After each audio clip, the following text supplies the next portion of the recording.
안녕하세요. LLM 네 번째 시간이 돌아왔습니다. 지난 시간까지 이제 여러분들이 저랑 간단하게 했던 것들이 뭐냐면, 여기 슬라이드를 보시죠. 일반적인 뭐 텍스트죠. 인간이 사용하는 언어잖아요. 그 텍스트에서 피처를 추출하는 거죠. 예를 들면, 그래서 그 대표적인 예로 보면 뭐 텍스트에서 토크나 어감 추출, 표저 추출, 불용어 저거 이런 것들이 뭐냐면 이제 정제한다 그러죠. 그러니까 정제를 하고요. 정제가 끝나고 난 상태가 되면 이제 토크나를 하고 나면 이제 그 우리가 원래 인간이 쓴 텍스트에서 키워드가 되는 언어들이 쫙 언어들을 쭉 뽑아내게 되잖아요. 언어를 쭉 뽑아낸 상태에서 이 언어들 갖고서는 어떡하죠? 언어들 갖고 그걸 갖다가 수치로 표현했죠. 그것이 처음에 표현하는 게 BOW 방식이고요. BOW 방식이 너무 이제 유사한 게 많으니까 거기다 가중치를 조금씩 다르게 나타날 수 있도록 수식을 하나 만들었죠. 그래서 표현한 게 TF, IDF 방식이었죠. 그래서 꼭 아셔야 될 게 뭐냐면, 우리가 만든 이 텍스트를 여기서처럼 토크나 이런 과정을 쭉 거쳐서 정제를 한 다음에 정제가 끝나면 이 텍스트에 대해서 필요한 텍스트들 리스트하고 각 문장에서 한 문장이 이 텍스트 중에 뭘로 구성이 되느냐를 쫙 수치로 쫙 표현하는 것, 그 방식까지 할 수 있다는 것을 지난 시간까지 공부했습니다. 그러면 이제 마법 같은 일을 시작하도록 하겠습니다. 그래서 TF, IDF를 만들었다면 이걸 갖고 뭐를 할 거냐면요, 이 텍스트가 긍정적인 거냐 부정적인 거냐, 뭐 이 전자메일이 스팸이냐 아니냐 이런 걸 식별할 수 있는 그런 것들을 한번 만들어 보도록 하겠습니다. 어떻게 하는 건지 한번 샘플해 볼게요.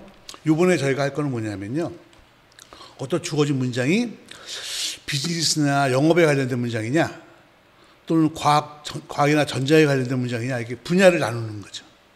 이런 모델을 한번 만들어 보도록 하겠습니다. 어떻게 만드는지요? 한번 지금부터 눈을 쩍 보도록 하겠습니다.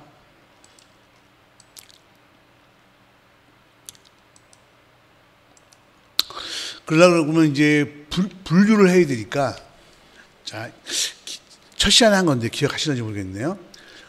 어떤 데이터가 있는데 이 데이터가 무엇이면 1번이다, 무엇이면 2번이다, 이렇게 레이블이 있는 데이터를 학습하는 게 있고, 레이블이 없이 그냥 데이터만 모여 있는 게 있어요.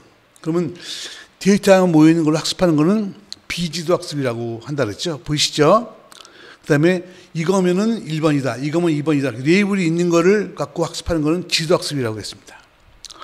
우리가 알고 있는, 지금 엄밀히는 아니지만 왕년의 초창기에는 그 딥러닝도 비지도 학습에 속하는 학습이었죠. 이제 트랜스포머 모델이 나오면서 이게 비지도 학습도 할 수 있도록 확장이 돼서 지금 오늘날 인공지능을 바꿨는데요. 어쨌든 처음에는 지도 학습 데이터였죠. 그래서 거기서 보면 그 딥러닝과 같이 뭐 로지스틱 회계나 뭐 그다음에 뭐 많죠. 트리 기반 여러 가지 기법들이 많이 있습니다. 그래서 이런 기법들은요, 이미 라이브러리로 되어 있어서 그냥 사용할 줄만 알면 됩니다. 우리가 뭐 운전할 때 뭐 엔진을 자세히 알아야 운전하는 건 아니잖아요. 그러니까 지금 현재 세상에서 보면 우리가 어떤 문장을 보고 이게 과학이냐 아니면 뭐 인사냐, 어느 쪽에 속하는 문장이냐 이런 걸 식별하는, 문장을 뭐 이게 스팸이냐 아니냐 하는 걸 하기 위해서는요, 여기서 보시게 되면 어떤 기법을 쓰느냐에 대한 것만 판별하시면 됩니다. 왜냐하면 이 각 기법들마다 라이브러리로 되어 있기 때문에 특별하게 신경 쓰지 않아도 잘 돌아갑니다. 한번 보겠습니다. 이해하셨죠? 지덕스과 비지덕스 두 가지가 있다.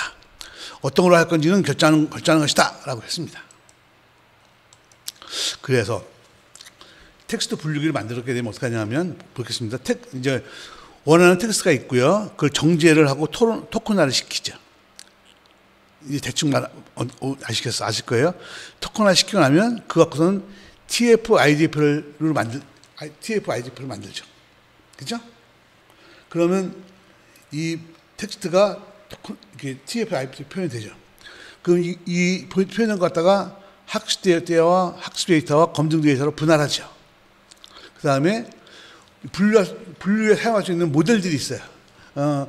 일반적인 뭐 텍스트 분류기에는 로지스틱 회계나 랜덤 포레스트나 엑시트 부스트 이런 방법을 사용해요. 거의 비슷합니다.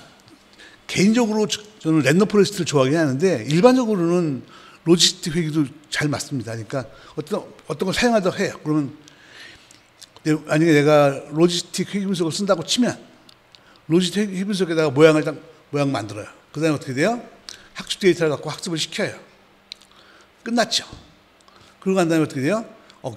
그것이 얼마나 정확한지 갖다가 검증 데이터를 검증을 해요. 그러고 가서 좋다, 멋있다. 그러면 어떻게 돼요? 사용하면 되는 거죠. 이때 여기서 말하는 것처럼 분류 모델은 이런 것들을 쓰죠. 이런 것들은 다 보시면 알겠지만 이건 레이블된 데이터를 이용해서 하는 걸 말하는 거죠. 만약에 레이블되지 않은 거라면 군집 분석 같은 걸 쓰겠죠. 어쨌든 그래서 이렇게 해서 만들어지는 거예요. 그럼 다른 것들도 다 비슷하게 보시면 되고요. 자, 그것도 한번 보겠습니다. 한번 요것들을 만들어진 것들을 갖다가요 모양을 한번 보도록 하겠습니다. 풀 소스는 다 있는데요. 이거는 이제 초심자를 위한 거니까 풀 소스를 설명하지 않고 그 개념만 중심적으로 설명하도록 하겠습니다. 자, 소스를 한번 분석해 볼게요. 어떻게 만드는지. 자, 이해를 위해서 설명하는 겁니다. 처음에 파이썬으로 짜니까 처음에 이런 임포트 같은 게 있다. 뭐 이거 있다고 치시면 되겠습니다. 다음에 자 보세요. 우리가 학습시킬 데이터가 어떤 모양이냐면 이런 거죠. 누가 메일로 보낸 것들이죠. 여기 이제 누가 보냈다는 거 있고 메일의 내용도 있겠죠. 그 건이 수만 건이 있는 거죠. 근데 그것들이 이제 0번 건은 카테고리 0이니까 이거는 영업에 속하는 거다. 2번으로 보낸 요거는 1이니까 요거는 과학의 전혀 쪽에 속하는 거다. 일단 요새 프로그램에서 두 가지 중에 하나를 식별하는 걸로 보면 두 가지만 있다고 치면 이거 갖다가 이 데이터가 어떻게 되어 있냐면 이렇게 되어 있는 겁니다. 그 0번 요 메일로 보내진 기사는 세일즈를 위한 것. 네 번째 요걸로 보내진 기사는 과학과 전자에 대한 것. 분류가 되어 있죠. 요걸 레이블된 데이터라고 표현합니다. 이런 데이터를. 그래서 우리가 지금 본 것처럼 일반적인 데이터하고 그 데이터가 어디에 속하는지 카테고리가 정해져 있고 그런 게 수만 건이 있는 겁니다. 이해하셨죠? 예. 이런 식으로 되어 있다고 치는 겁니다. 그리고 실제로 이런 식으로 되어 있어야 하는 거죠. 이렇게 만들었다고 쳤을 때, 요건 데이터 모양은 이해가 되셨습니다. 그러니까 요건 이제 기자가 편집장한테 보낸 기사죠. 요 지금은 앞에 나 있으니까 그러는데 중간에 가보면 기사도 있겠죠. 그 하나가 하나의 텍스트를 만들고 있죠. 그것이 이제 카테고리 되는 거죠. 그래서 우리가 지금 이런 데이터가 수만 건을 갖고 있어요. 그 상태에서 자 이거를 분석하기 위한 모델이나 모델 평가, 모델과 모델 평가에 대한 거는 요거는 그 함수니까요. 나중에 여러분 그대로 쓰시면 돼요. 요건 이제 일단 설명을 빼고요. 모델이고 요건 함수에 대한 거예요.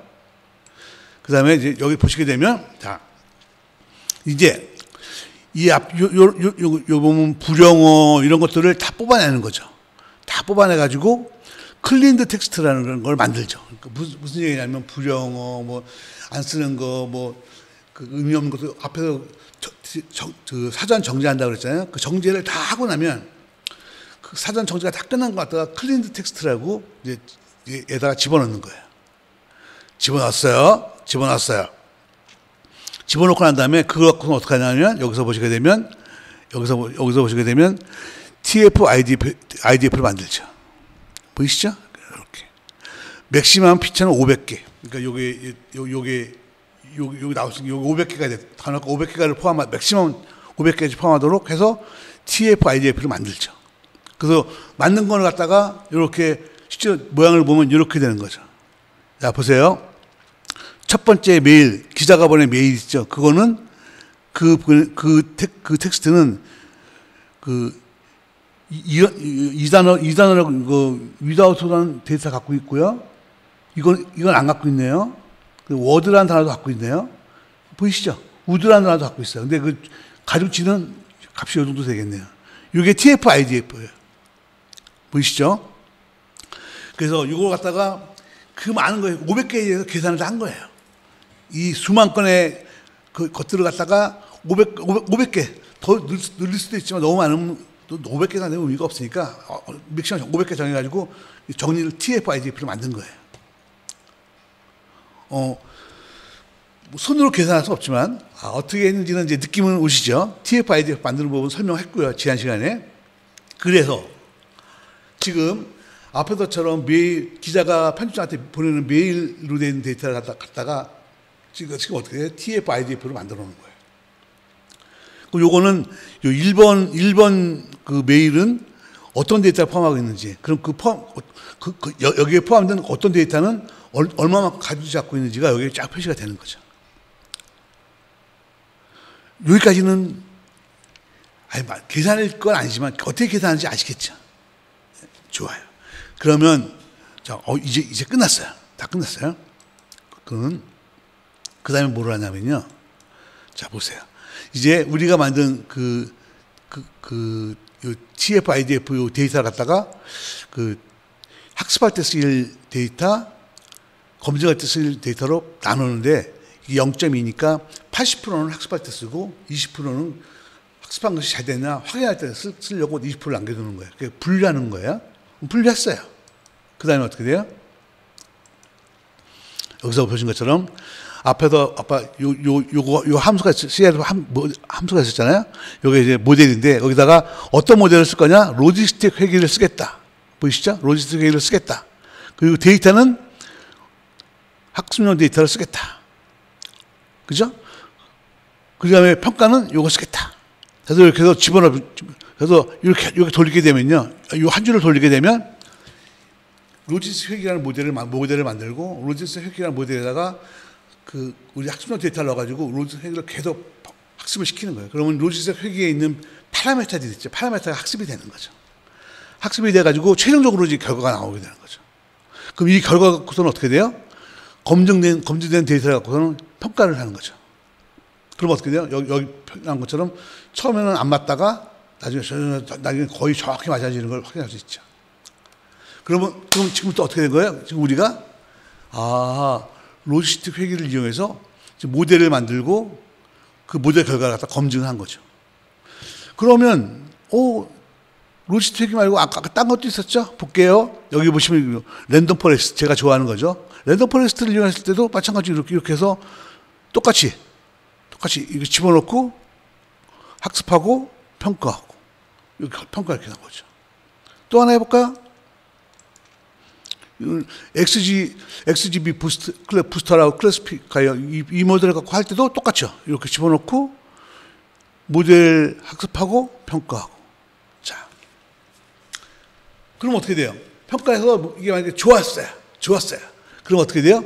이 모델, 만약에 이 모델이 좋았다 그러면 이 모델을 갖고서는 이제 어떻게 돼요? 여기다가 텍스트를 넣으면 되죠. 그러면 이게 뭐 과학에 대한 건지 뭐 인사에 대한 건지 갖다가 식별을 해주죠. 그걸 텍스트 분류기라고 하죠. 이런 비슷한 것들은 얼마든지 만들 수가 있죠. 우리가. 지금 여러분이 아셔야 될 것은 뭐냐면, 자, 좀 이해가 되셨으니까,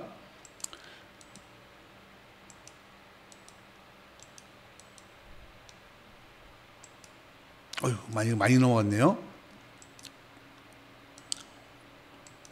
자, 보시는 것처럼, 우리가 배운 거 별로 없었지만, 잘 보세요.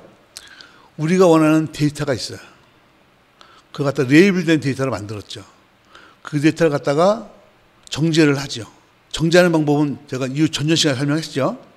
물론 그것도 다 프로그램으로 되어 있어서 그냥 한번 돌리면 다 정제가 됩니다. 특훈화까지 다 되죠. 끝나고 나면 그것부터는 TF IDF를 만들죠. 만들었죠. 만들었으면 이 만든 걸 갖고서는 80%는 학습 데이터, 20%는 검증 데이터를 만들어 놓고 그다음에 모델을 하나 만들죠.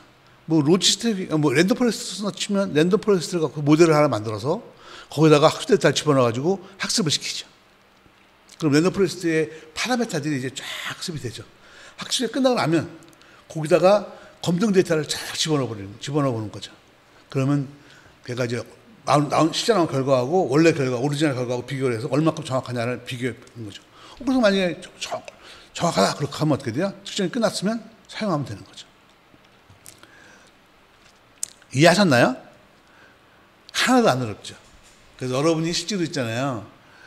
뭐 스팸 분류기 같은 것들을 만약에 만든다고 그러면요. 어떤 분들은 요즘 나오는 GPT나 이런 걸 이용해서 만들지 그러잖아요. 아유, 스팸 분류기라는데 챗 GPT를 쓰는 거 뭐랑 똑같은 거냐면요. 이런 거죠. 파리 한 마리 죽이려고 막 도끼 쓰는 거랑 똑같은 거죠. 물론 죽일 수 있어요. 하지만 그렇게까지. 그죠? 그래서 이런 것들, 지금 보시는 것처럼 간단하잖아요. 우리가 우리 회사에 오는, 실제로 오는 스팸, 우리 회사에 오는 스팸들을 쫙 수집을 해서 한두 달만 그거 학습을 시켜서 모델을 만들어 놓으면 그다음부터는 아주 잘 작동할 텐데 이거 이렇게 해도 한 88% 이상 가거든요. 90% 이상 넘게 잘 작동할 텐데 그거 갖다가 뭐하러 돈까지 내면서 그죠? 그래서 제가 이번에 말씀드린 이유는 뭐냐면 GPT나 버트 같은 것 대용량 것들이 쓸 때가 있고 그렇지만 그것이 할 수도 있지만 이런 텍스트 분류기, 그러니까 스팸 분류기나 이런 거 정도는 우리가 간단하게 만들어서 사용해도 굉장히 좋은 효과가 있다는 걸 여러분께 말씀드리고 싶어요. 그래서 간단하게 만들 수 있고요. 요 소스들은 실제 다 오픈 소스들이에요. 그러니까 여러분들이 그냥 지금 아까 좀 전에 보여드린 소스처럼 간단하게만 제작만 하시면은 만들어 쓸 수 있으니까 여러분들께서 부담 없이 한번 사용해 보시기 바라고요. 요런 비슷한 것들도 계속 몇 개 소개시켜 드릴게요. 그렇지만 그대로 쓰시고요. 이거 말고 그 챗 GPT나 뭐 버트 같은 것들 대용량들은요 또 용도가 따로 있으니까 그건 그때 가서 이어지겠지만 그때 가서 설명드리도록 하겠습니다. 오늘은 저희가 그동안 배운 것 같고 간단하게 불과 두세 번 배운 것 같고 간단하게 만들 수 있는 텍스트 분류기를 개발하는 거를 여러분 가르쳐드렸고요. 개념적으로 이해하는 데는 어려움이 없으실 거예요. 만들 수 있겠다. 뭐 어렵지 않죠. 네, 그리고 이제 그걸 갖다가 실제로 만들어 보시면은요, 되게 어렵지 않게 느끼실 거예요. 왜냐하면 이제는 이런 많은 것들이 다 라이브러리가 되어서 제공되기 때문에요. 여러분들 쓰시기만 하면 되거든요. 그래서 어렵지 않습니다. 자, 그럼 오늘은 얼마 안 됐지만 지난 3번 배운 것 갖고서는 회사에서 쓸 수 있는 텍스트 분류기를 실제로 개발한 사례, 어떻게 개발하는지 절차 이런 거를 설명드렸습니다. 오늘 배운 것들이요 굉장히 중요한 것들입니다. 그래서 이런 것들이 앞으로 이제 몇 주에 걸쳐서 다양한 분야에서 어떻게 응용되는지를 설명하도록 하겠습니다. 오늘은 이만 할 거고요. 수업 들으시느라고 수고하셨습니다. 감사합니다.